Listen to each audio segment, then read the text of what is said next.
Okay, so then if Matthew, Mark, Luke, and John that we have today is not the Injil, that means that it's not inspired by Allah subhanahu wa ta'ala, right? What? Yeah, what's up? Oh, bro, man. This is just a side note. Why do you keep doing this, bro? Because I have a passion for it. Or like drop shipping, bro. E-commerce. What's up? You getting cooked, man. I'm getting cooked? You're talking about e-commerce. I don't even, like, that's the only thing I picked up. No, I said, bro, like, I feel like you should, like, do something different because, like, this, I don't think this apologetics thing is for you, bro. You stay getting cooked, man. Oh, who cooked me? GodLogic. Where? When? Many times, bro. I never debated GodLogic. You never debated GodLogic? Nope. So you said biblical Jesus is a failed Messiah? Yeah, you see how stupid that makes you? But here, let's entertain you, right? You use the arguments that GodLogic uses, yeah? And go ahead, run them on me and cook me with the same arguments that Logic would cook me with. Go ahead. Alright, so is the Injil Matthew, Mark, Luke, and John? No, the Injil is singular. Okay, so is the Injil any part of Matthew, Mark, Luke, and John, or? There are remnants, echoes of the Injil that are found within the New Testament. Okay, so in 7157, when Allah says that you could find an unlettered prophet written in the Torah and the Injil. Yep, it's talking about the Torah and the Injil that is present within the 6th and 7th century. There's two senses to the word Injil used within the Quranic paradigm. Okay, and that Injil that Allah is confirming in the 6th and 7th century is Matthew, Mark, Luke, and John, right? Nope. If you go to 7157 and look at the word gospel, click on the little footnote and tell me what it says. I don't care about the footnote. Quran.com. I don't care about the footnote. Okay, so it's not Matthew, Mark, Luke, and John, right? Nope. Okay.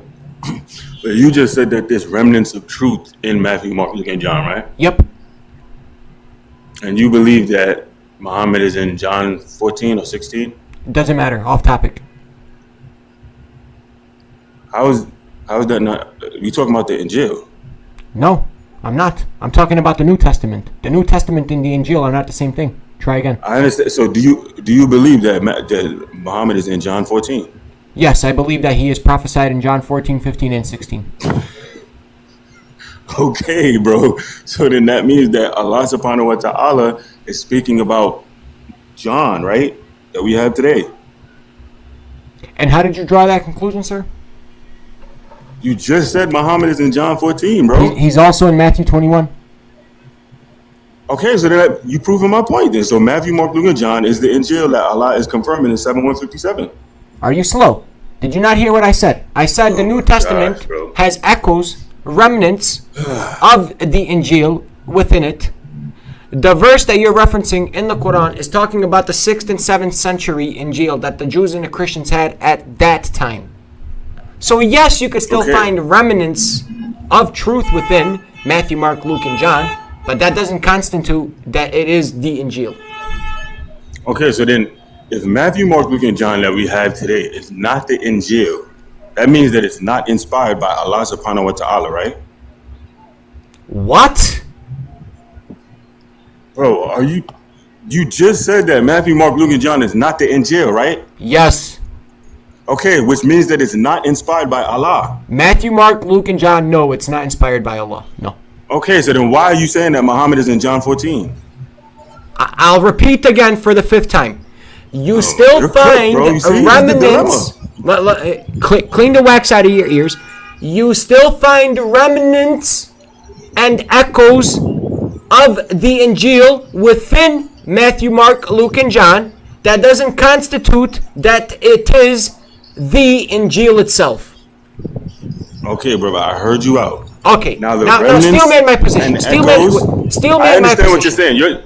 Okay, let me still make. You're saying that Matthew, Mark, Luke, and John is not the Injil, but you can still find small little remnants of the Injil within Matthew, Mark, Luke, and John, even though it's not the Injil, right? Beautiful. Okay. So what I'm saying now is Matthew, Mark, Luke, and John is not inspired by Allah. It's inspired by men, because men corrupted it. Good. Nice. Okay, so Matthew, Mark, Luke, and John is corrupted, and it's not the Injil in totality. Nope. Okay, so what did Allah confirm in 7:157? Did He confirm the corrupted Matthew, Mark, Luke, and John that we have today, or the actual Injil that He sent down? Where does Allah confirm anything in 7:157?